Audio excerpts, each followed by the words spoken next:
Hello, good day, Sir Ramirez, and to my fellow uh, future students who might see this.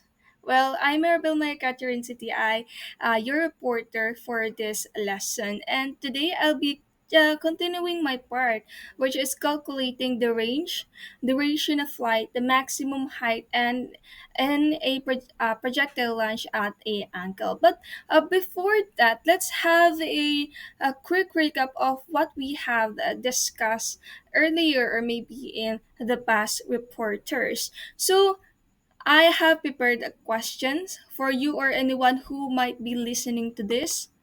And it's just what is projectile motion? So you can see images in the background. You can see a bullet, you can see a badminton shuttle, dart, soccer ball, and even a slingshot. So what do you think these have in common? And what connects them to the concept of projectile motion? Well, before that, let us define projectile motion first. So, when we say projectile motion, it is the curved path it is a curved path an object follows when basically thrown or launched or propelled near the Earth's surface, and it moves under the influence of gravity, or well, ignoring the air resistance, and it is just basically the combination of horizontal motion at the constant speed and vertical motion with constant acceleration. So, ano yung horizontal motion at a constant speed? Pero dapat alam nyo na to, pero sabihin ko na din. So, it is the object that moves sideways at the same speed all the time because there's no force pushing or slowing it down. So, basically, hindi nadadagdagan, hindi nababawasan, same. Constant lang siya throughout. And we also have a vertical motion with constant acceleration. So the object moves up and down faster or slower because gravity is always pulling it toward the ground. Everything is, we know that it is a general idea, it is general fact. So, how do these real world scenarios relate? There are all examples of objects moving through the air in path determined by both their initial velocity and gravity, which is exactly what projectile motion describes. And masyado na mahaba, but I'll give in a very good example for this. A real world example like basketball, Stephen Curry, kilala niyo naman. And we also have cannon fired from an angle, a soccer kick from an angle, water sprayed in a fountain, and a thrown javelin, and more and more and more. So now let us go to the objectives of our lesson. So, of course, we need to investigate the relationship between the angle of release, the height, range, and the duration of flight of the projectile, and of course, solve our problems to test, and of course, deepen our understanding. So, meron akong picture ulit. Yan. So here again is a picture. So a person being thrown out. Oh no, let us not think bad. So a person diving incorrectly and hitting the head first. Nakita nyo naman. Well, some of the keywords, well, hindi yan yung ano natin focus. Kasi may mga keywords din like trajectory and projectile. Ano yung pag-uusapan natin. Importante yan sa ating lesson. So, ano nga ba ang trajectory? Ayon dyan, it is the arc or curved path that a projectile follows. So, in projectile motion, this is usually parabolic. Hindi siya straight, parabolic. And, ito naman, projectile is simply the object in motion. It can be anything. It can be you. It can be me. It can be the car. It can be the cat or anything else moving through the air under the influence of gravity. Ayan. So, I think very familiar naman kayo sa badminton. Kahit naman ata sino. So, This is an example of projectile motion. Launch at an angle for angle launch projectile horizontal. So, nakita niyo dito may Vx. So, velocity or Vx is still constant while the vertical velocity can be described in three. So, three parts, I mean. So, first form, the picture as you observe the projectile rises from point A to point B. So the vertical velocity or Vy is decreasing. This is because the direction of gravity is opposite uh, uh, the direction of opposite nga siya kaya nagbabawas. So to the projectile motion next as the projectile reaches the maximum height ay yung pinakataas or pinaka-peak uh, which is the point B, it momentarily stops, causing a vertical velocity or Vy equal to zero entered when it returns back to the ground from point B to C. So it agrees to direction of gravitational force. Nakita niyo lang tumaas, upward, nag-peak dito sa gitna sa B, and bumaba ulit dahil sa gravity. Yun lang naman. And let's go now to the next picture. So, have you noticed? Yes, we'll notice a pattern. So, range na tayo. So, here's a range naman. This image shows different launch angles, of course. For a soccer ball, meron tayong 15 degree, meron tayong 30 degree, meron tayong 45, of course, 60, and 75. So, they affect or pag-uusapan natin how this range affect yung goal like kung malapit, malayo, or something. So, sa 15 degree, nakita niyo sa may bandang baba, the ball travels slow and fast. It covers a short height but still moves forward quickly. So, this range is short because gravity pulls it down almost immediately. Kasi may na din yung first na nilagay mo. So, mababa. Third is the 30 degree. So the ball travels higher than 50 degree as you can notice. But still, it gives a good forward speed, increasing the range. And meron din na tayong 45 degree. This is um, the optimal angle for maximum range. In ideal conditions with no air resistance, kasi pala mo bumabagyo habang naglalaro sila. So, so the vertical and horizontal components of speed are balanced. So, giving the farthest distance. Meron din tayong 60-degree angle. So, the ball travels higher or mas mataas sa 45 sa 30 and 15. And the more or but the frog travels higher but spends more time going upward than going forward. So pataas siya, hindi forward. So yung range magdi-decrease compared sa 45. Then meron din tayong 75. Ito na yung pinaka-peak or maximum height na kinaya niya or ng superpower na naglalaro. So, in 75-degree angle, the ball goes very high but loses most of its forward motion. So the range is short because most of the energy is spent going up, not forward. So ang key idea lang naman dito sa range, pag lower angle, more forward or more forward speed but less height. Pag higher angles, more height, less forward speed. Pag 45 degree, ito na yung pinaka-best or best balance for maximum distance.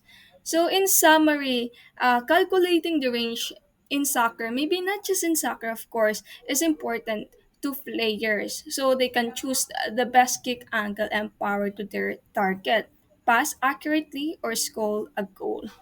So, meron din akong another question here. Why? Ang dami kong tanong, no? Pero maganda yan. So, dagdag kaalaman. Why is it important to know the range, height, and flight time of a projectile? So, ito yung pinag-aaralan natin. Kailangan malaman muna natin yung necessity or significance nito. Bakit ating pinag-aaralan? Yun. So, simply calculating the range, height, and flight time is important because it allows us to predict and control where and how an object will travel. Alam na natin yan. But a best example niyan is mga engineers. Engineers use these calculations to ensure maybe a rocket reaches orbit safely. Pilots rely on them to land an aircraft at the correct spot, and rescue teams might calculate a helicopter's drop path or supplies. So, without this, kung wala ito, a rocket could fall short. Mamatay kung sino yung nag-drive ng rocket. A plane could overshoot a runway and maaksidente pa. Or supplies could miss their target completely. So nakikita nyo yung importansya nito. Hindi lang natin basta pinag-aaralan ang basics or foundations ng physics. This is important because nararanasan mismo natin to sa real world. So, moving on to our real lesson, which is calculating the height, range, and duration of flight. Ito na. Yan. First slide. Yan. So, in duration of flight, represented by T, it is the duration of projectile's flight refers to the amount of time it takes the object to reach the surface from the time it has been launched. So, ito yung formula natin. 2 times the initial velocity times sine theta. Sine theta yan yung upward, divided by 9.8, which is our gravity. So, bakit ganito yung for natin formula? T is equal to something. So, we simply multiply by 2 because the object takes the same time going up then going down also. Sine theta gives us the vertical speed or yung pataas, then yung gravity naman pababa. So, in seconds din yan. Next is the maximum height. So, this is the highest point the projectile reaches where its vertical speed becomes zero before falling back down. Ito yung point B kanina na pinakita natin sa soccer ball. So, ang formula is very similar pero mapapalitan lang din ng signage. So, how do we read this? So, initial velocity squared times sine theta squared theta divided by 2 times 9.8. So, papansin nyo, meron pa rin siyang gravity na binigay. So, maliban doon, squaring velocity and sine theta gives total vertical energy. And dividing by 2g or yung gravity, it converts into height. So, it finds a height in meters. That is why may nabago nga. And number 3 is for the range. Ayan. So, this is how far the projectile travels. Or yung kanina nakatulad natin yung mga angle-angle. Horizontally before hitting the ground. And it is our range is usually represented by the letter capital or ganyan. So, how do you say the formula? So, initial velocity squared times sine of 2 theta divided by 9.8. So, bakit may sine 2 theta naman? So, sine 2 theta combines the effects of vertical and horizontal motion for the whole flight.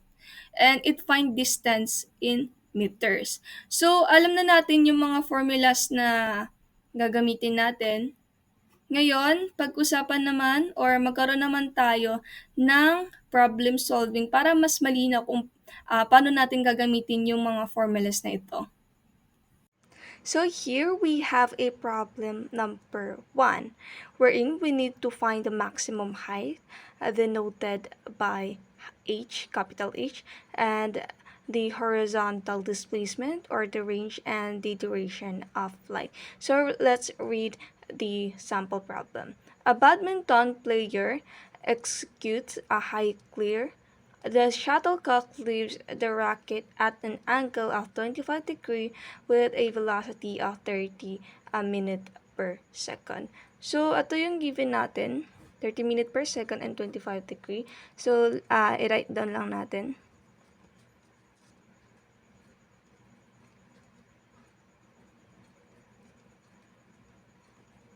So, after that, mag-compute na tayo ng height. Pero, I think much better if isulat na natin yung components nito. Kasi sa components, ito yung mga formulas. Kinakailangan yan para hindi na tayo magkalkula isa-isa. So, write down the components, I think much better. So for the components, meron tayong initial velocity. This is for vertical. So, 30. Meron tayong 30 minutes per second times sine theta, sine 25. This is for height. And v of x, meron din tayo ditong horizontal. We're in 30 minutes per second times cosine 25. So, after that, range naman to. Calculate na natin. 30 sine 25. That is, hindi nag-clear. 25. 12. Mali. So, ang sagot natin dito is 12.68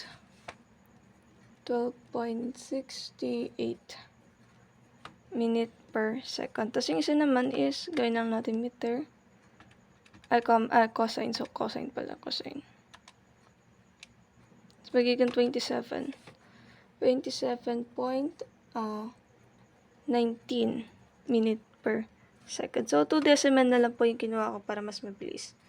So, after that is, calculate na po tayo ng ating height. So, ang height natin, ang formula natin is, ito. Nakasulat na. So, magkakaroon lang tayo ng mga substitution. So, initial velocity times sine theta. So, ito yon, initial velocity, yung VO, times sine theta. Since height yung hinahanap, vertical tayo, ito na yon. So, isusulat ko pa rin, magiging 30 minutes per second times sine 25 degree squared. Kasi naka-squared to eh.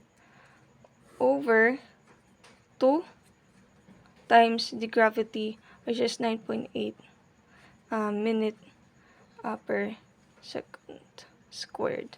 So, naka-squared ulit. Ano to?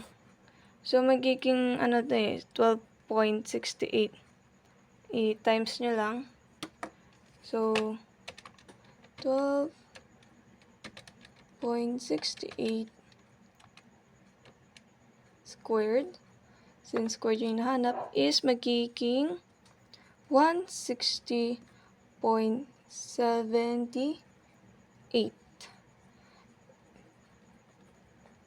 over 9.8 times 2, which is 19.6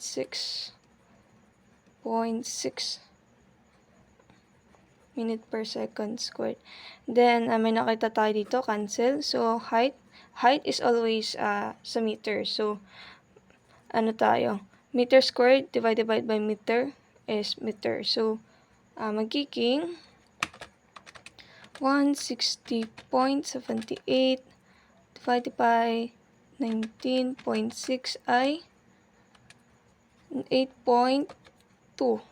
So, 8.20 meter. This is for the height alone. So, now let us calculate for the,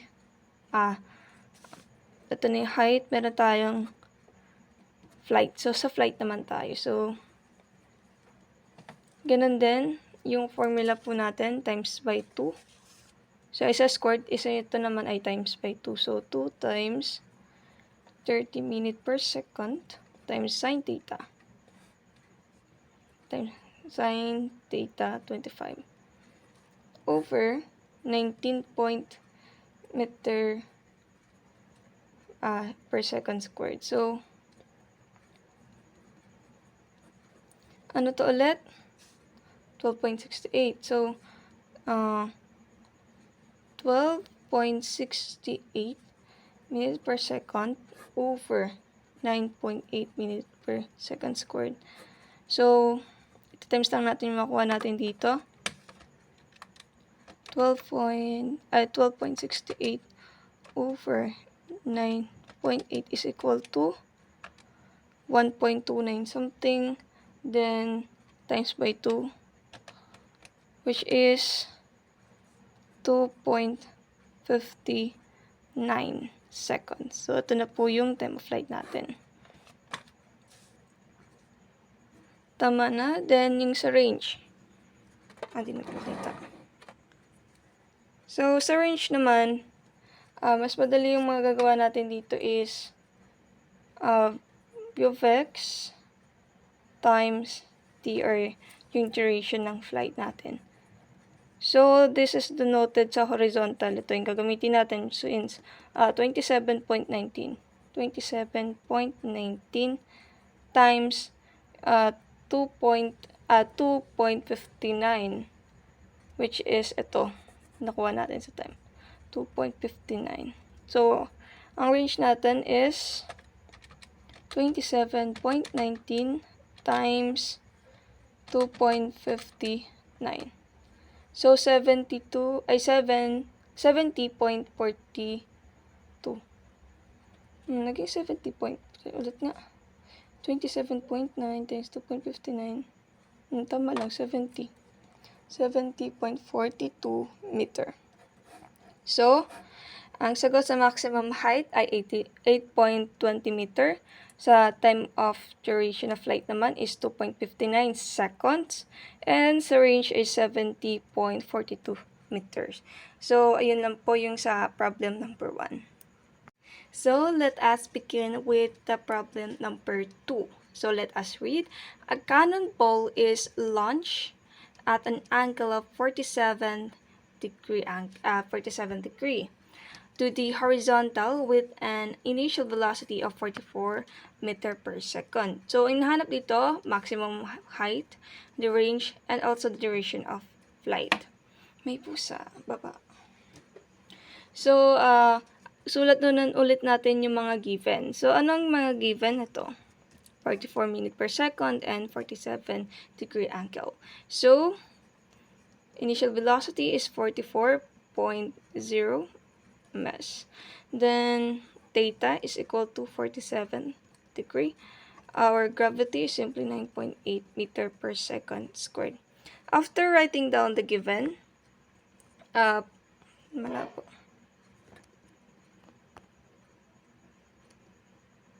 After writing down the given, punta na tayo sa components. Same sa ginawa po natin sa problem number 1.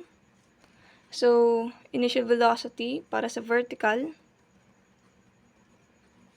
height is equal to 44 ms or meter per second times sine 47 equal to, then yung isa naman for horizontal, which is for range. So, magiging 44 meter per second times cosine. Cosine 47. Calculate. 44 times 44 sine 47 is equal to 32.18 minute per second. Then, meron din tayong isa, cosine, which is for, yan, 30 lang. Minute per second. Minute per second. So, ayan na. MS. Punta naman tayo sa solution. So, here, sorry, meter per second pala. Nalutang lang po. So, meter per second po ang basa dito, hindi minute per second. So, punta na po tayo sa solution ng ating height or yung maximum height. So, ayun po, i-over lang natin, 44.0 meter per second times sine 47. Doon yung sagot sa taas. Squared. Again, sa formula natin, naka-squared po. Times 2, 9.8 second squared. Then, i-square root lang po natin yung 32.18. 32.18 squared.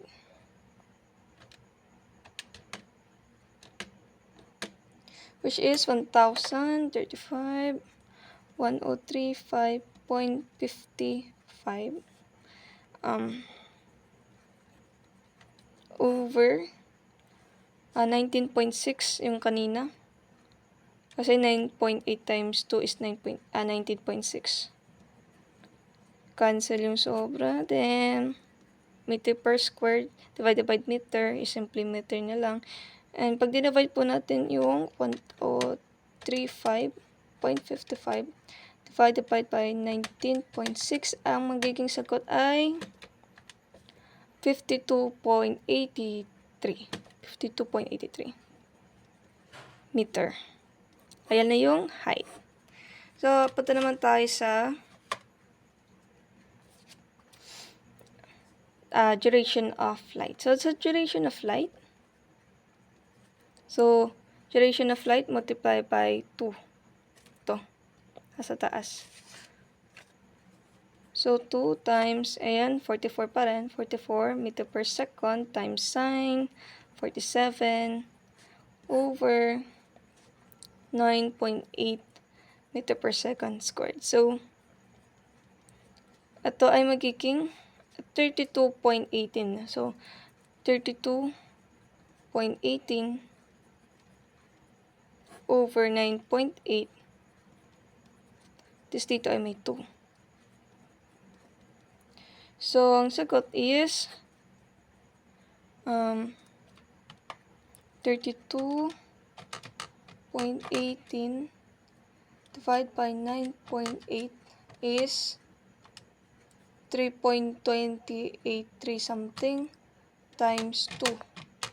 So, magiging 6.57 kasi 56 yun eh. 6.57 seconds. So, nahanap na natin yung height and also yung duration of light. Check na natin. Punta naman tayo sa range. Yung sa range, ito. So, horizontal. So, R is equal to initial velocity for our horizontal times ito yung duration of flight. So, R is equal to this, copy nyo lang, times R 6.57. R is equal to 30.00 o 30 na lang times 6.57. So, ang final answer is 197.1 meter kasi range. So, our final answer for the maximum height, range, and duration, for height, we have 52.83 meter. For duration of light, we have 6.57 seconds. And for the range, 197.1 meter. And that's it po. Thank you for the problem and solution. Let's go now sa review or the summary. So, after nga ng problem solving na ginawa natin kanina, dumako naman tayo sa summary ng mismong lesson. So, here, meron tayong problem wherein identify natin if it's true or false. So, number 1 question. Gravity exerts its influence by causing a horizontal acceleration on a projectile. So, for me, I think this is false. Why? Because gravity only pulls downward, not horizontally. It exchanges the vertical speed pataas, not the horizontal one. So, hindi siya sideways, kundi pataas and pababa. So, number 1 is false. Number 2, the larger the launch angle and height of a projectile are, the shorter the flight time of the projectile will be. So, bigger launch angle and height mean shorter flight time. Ayun lang ibig sabihin nun. So, this is false. Why? So, the steeper the angle and the higher it starts, the longer it takes before hitting the ground. So, because it spends more time moving upward than coming down. So, this is false. And number 3, going up or a projectile goes against gravitational force at its heads upward, causing the velocity to accelerate. Are you sure? This is false. Going up, projectile speed increases. Ayun yung sabi na. That is false. When going upward pataas, gravity works against the motion. Against, it is an opposing force, slowing it down until it stops briefly at the highest points before falling. So, all of these problems or statements are wrong. So, for our summary mismo, ito. A projectile launch angle greatly affects its height, range, and time of flight. So, in general, larger angles and higher starting points results in longer flight times kasi nga mas mataas. Specifically, the flight time is the total duration from the moment the projectile is launched until it ends. So, meanwhile, the maximum height is the point in the path wherein the upward speed becomes zero. As in yung pinaka-peak o pinakamataas.